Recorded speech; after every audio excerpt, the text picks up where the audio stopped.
오늘 우리가 읽은 시편 140편과 141편은 두 편 모두 다윗이 지은 비탄시로 분류됩니다.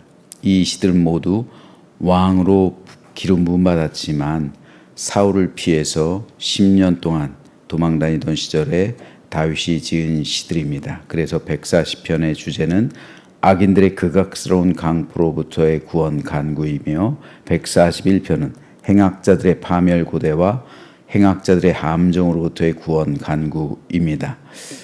그런데 말이 10년이지 그 좁은 장소에서 경상남북도를 합친 것보다 약간 더 큰 나라가 이스라엘이에요. 다윗 시대의 땅입니다. 그 좁은 땅덩어리에서 10년 동안 약 2,000명이나 되는 사람들이 어디에 숨으며 또 어떻게 먹고 살까요?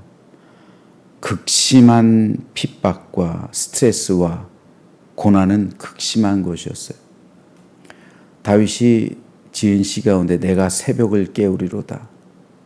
아침에 일찍 일어나 새벽을 깨운다는 말이 아니에요.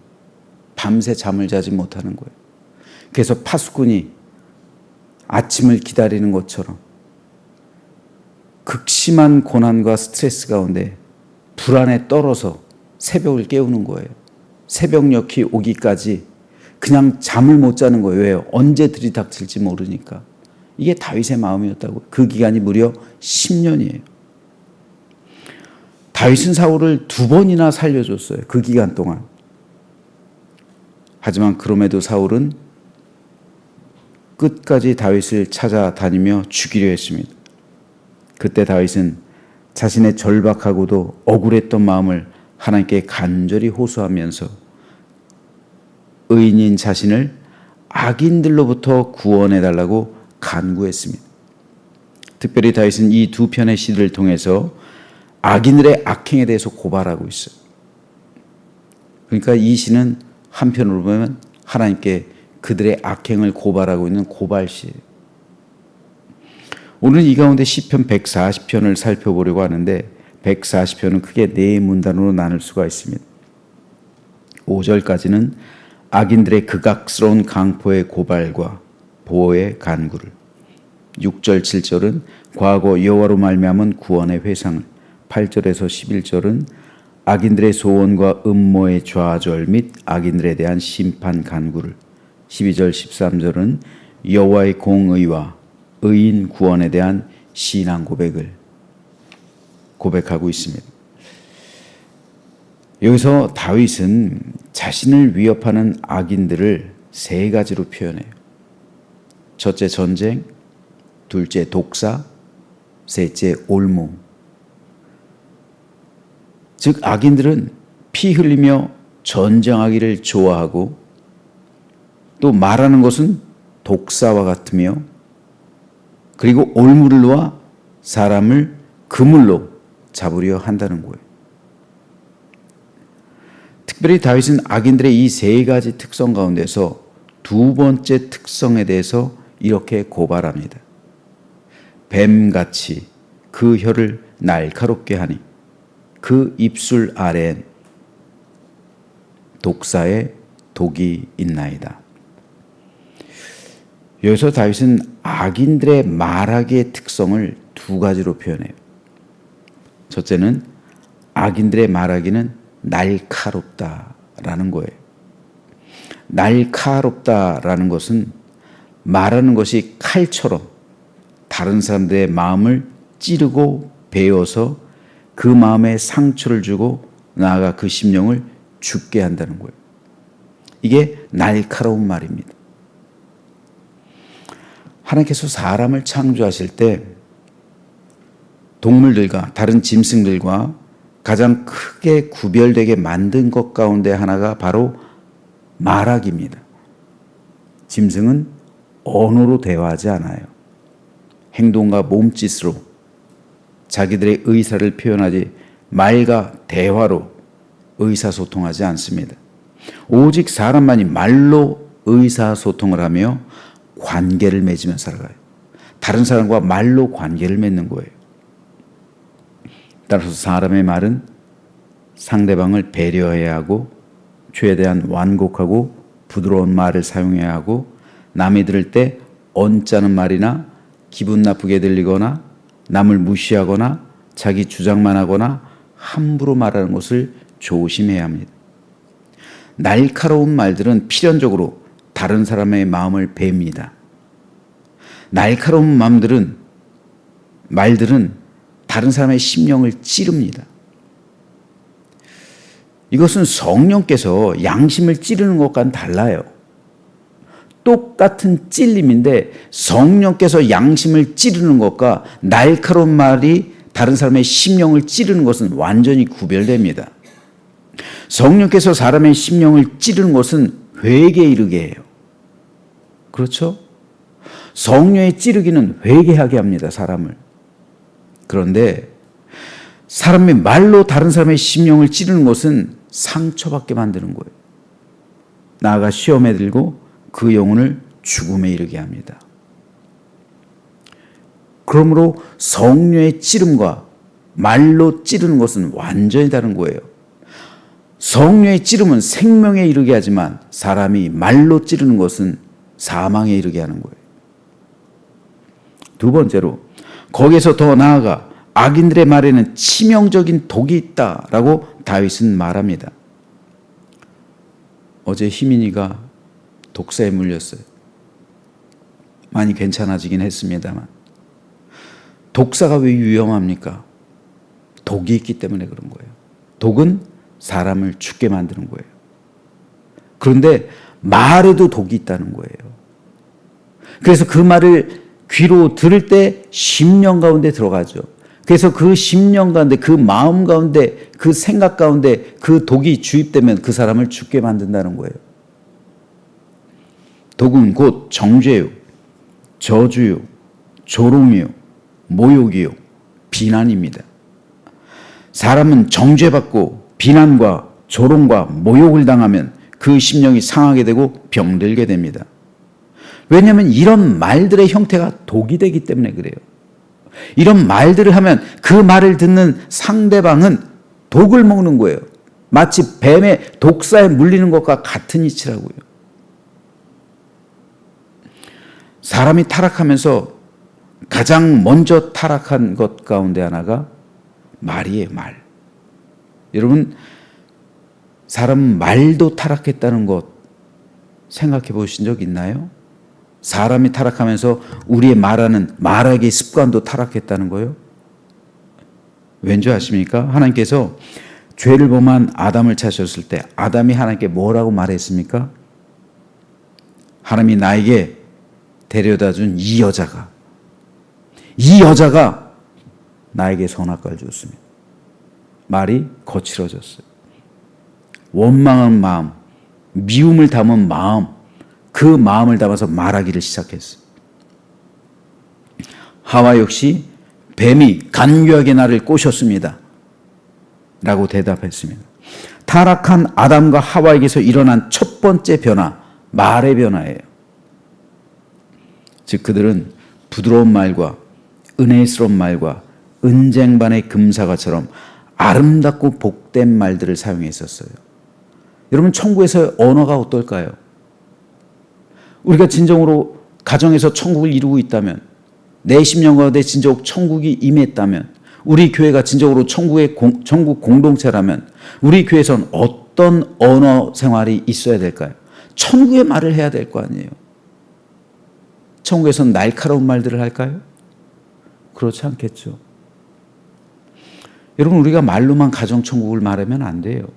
진짜 가정천국을 내 마음에 내 심령 가운데 천국이 임했다면 우린 천국의 언어를 사용해야 됩니다. 그래서 어떤 말이요? 기쁨의 말, 은혜의 말, 위로의 말, 격려의 말, 축복의 말, 찬양의 말, 기도의 말. 그렇죠? 타락한 이후 사람들은 거친 말을 사용하기 시작했어요. 즉 말에서 독이 묻어나기 시작한 거예요. 여러분, 그 독을 사용해서 우리도 모르는 사이에 자녀들을 죽이고 있는지도 몰라요. 그 독을 사용해서 나도 모르는 사이에 우리 자녀들 저주하고 있는지도 몰라요. 그 독을 사용해서 나도 모르는 사이에 우리 교인들을 죽이고 있는지도 몰라요. 그러므로 구원받은 그리스도는 가장 먼저 언어가 변하는 거예요. 언어 습관이 변하는 거예요. 말이 변해야 된단 말입니다. 내 말을 보면 내가 구원받은 사람인지 아닌지 증명이 되는 거예요. 우리도 구원받기 전에는 날카로운 말을 사용했습니다. 거칠었어요.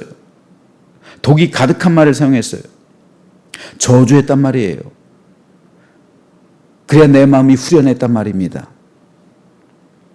말로써 남들을 죽이는 삶을 살아갔단 말입니다. 사람이 꼭 사람을 폭력으로만 죽이는 게 아니에요. 얼마든지 말로도 죽일 수가 있어요.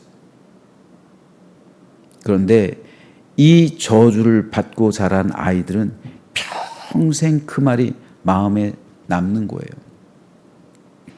우리 부모님들 특별히 화가 났을 때 자녀한테 저주하면 안 돼요. 나가 죽으려느니 이런 말 하면 안 되는 거예요. 그리스도인이 된다는 것은 하나님의 형상을 회복하는 것. 태초의 창조 질서를 회복하는 것. 타락하기 이전의 상태를 되찾는 거예요. 따라서 구원받은 사람은 반드시 말의 변화가 따릅니다. 말의 변화가 있는 거예요. 그래서 하나님께서 사람을 창조하실 때 부드럽고 관용하며 순결하고 진실되며 아름답고 축복된 생명의 말을 하는 거예요. 생명의 말. 똑같은 말이 아닙니다. 똑같은 새벽 이슬이지만 젖소가 마시면 우유가 되고 뱀이 마시면 독이 되는 거예요. 똑같은 말인 것 같지만 하나님의 백성이 하면 그 말은 생명이 되고 악인들이 하면 그 말은 죽음이 되는 거예요. 죽음. 그러므로 그리스도인은 말로써 천국을 전하는 거예요. 다른 사람에게 용기와 격려와 위로를 주고 다른 사람의 영혼을 살리고 구원받는데 내 말을 사용할 때 그 입술이 바로 찬양의 입술이 되는 거예요. 사도 야고보는 말하죠. 어찌 한 우물에서 단물과 쓴물을 낼 수 있느냐. 너희가 어찌 형제를 저주하고 그 입으로 또 찬송할 수 있느냐.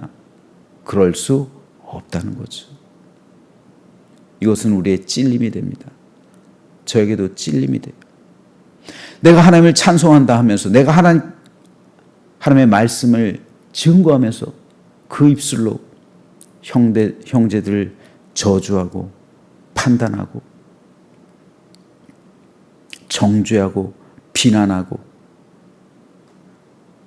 하나님 앞에서 회개할 수밖에 없어요. 여러분들께도 사과의 말씀을 전합니다. 제 설교가 진정한 설교가 되기 위해선 제 말을 평상시에 생명의 말로 사용해야 돼요. 생명의 말. 천국의 말을 사용해야 돼. 그래야 천국 복음을 전하기에 합당한 거지. 목사가 맨날 다른 사람들 정죄하고 다니면서 저주하고 다니면서 설교를 하면 그 설교는 사람을 죽이는 설교. 안 그렇습니까? 성도 여러분 역시 마찬가지입니다. 제가 안타깝게 여기는 것은 천국 공동체라 불리는 교회에서 말을 함부로 하는 사람들이 있어요. 말을 날카롭게 하고 독을 품은 말을 함부로 하는 경우가 있습니다. 그래서 교회에 다툼이 일어나고 성도들이 상처받고 실족해요. 그런데 다윗은 뭐라고 말하니까 날카롭게 말하며 입술에 독을 품고 있는 자들 가리켜 악인들이라고 말해요. 그러면서 악인들을 심판해달라고 간구하는 시가 시편 140편이에요. 우리는 악인으로 발견되면 안 돼요.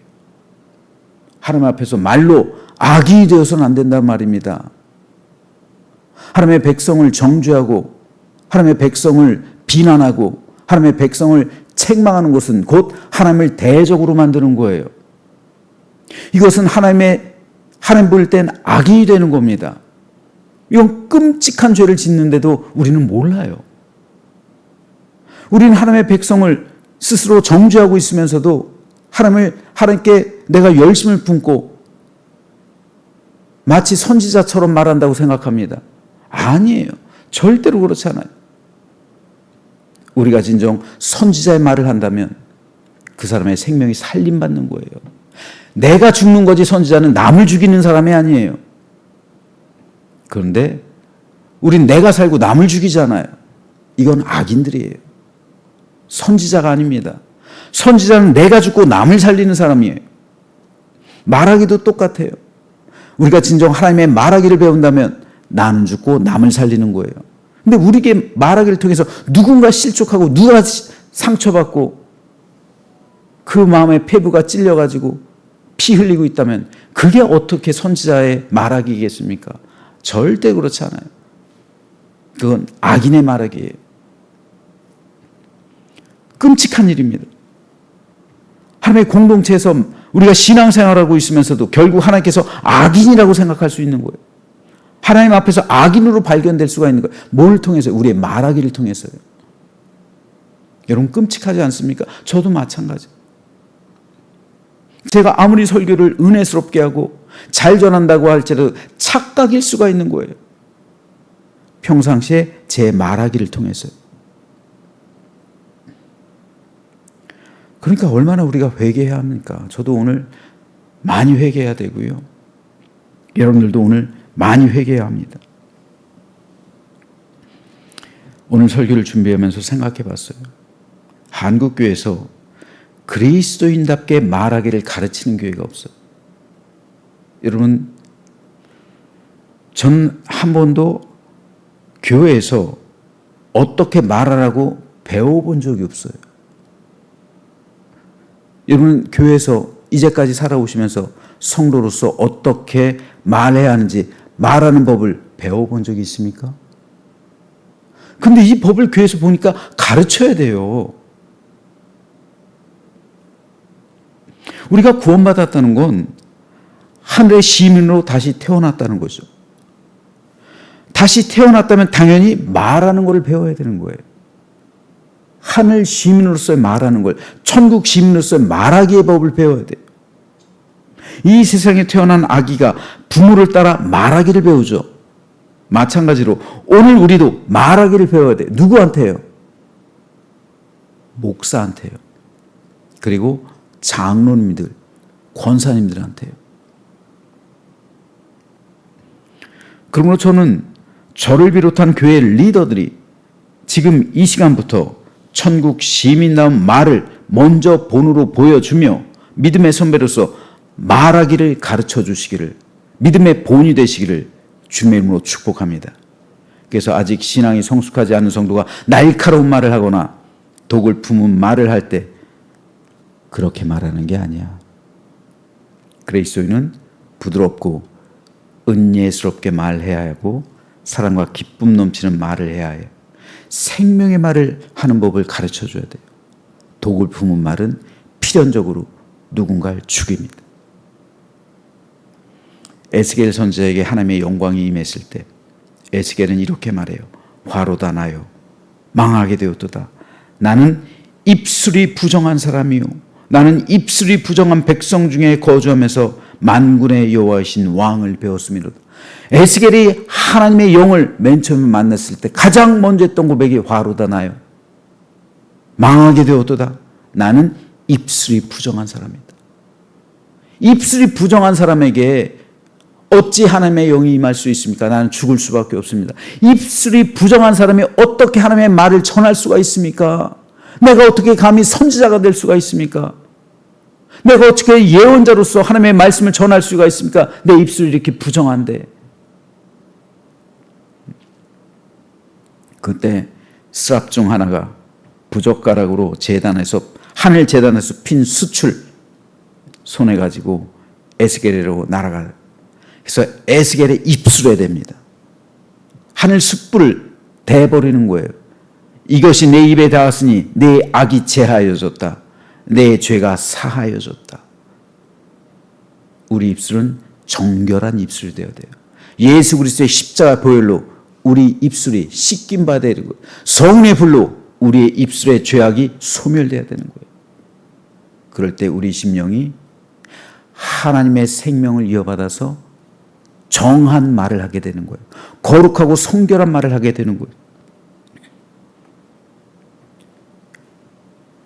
그때 우리 입술이 정해지면 여러분의 가정이 살아나게 되는 거예요. 말로 살아나는 거예요. 우리 교회에 풍성한 열매가 맺히게 되는 겁니다. 여러분이 살아가는 삶의 현장 가운데 하나님 나라가 임하게 되는 거예요. 우리가 진정 구원받은 주의 백성이라면 우리 말은 천국으로부터 흘러나옵니다. 이 말은 하나님께 배운 말이요, 하나님의 보호자에서 나오는 말이기 때문에 권세와 능력이 있고 생명이 있어요. 그래서 사람들은 그 말을 통해서 위로받고 힘을 얻고 생명과 구원을 얻게 됩니다. 그러므로 저는 저 여러분 모두가 오늘로부터 천국의 말을 사용하게 되기를 주님의 이름으로 축복합니다. 그래서 우리 가정, 우리 교회, 우리가 살아가는 삶의 현장에 우리의 말이 복음의 향기가 되어서 그것을 천국의 은혜와 사랑으로 가득하게 만들어서 생명과 구원의 역사를 이루게 되기를 주님의 이름으로 축원합니다.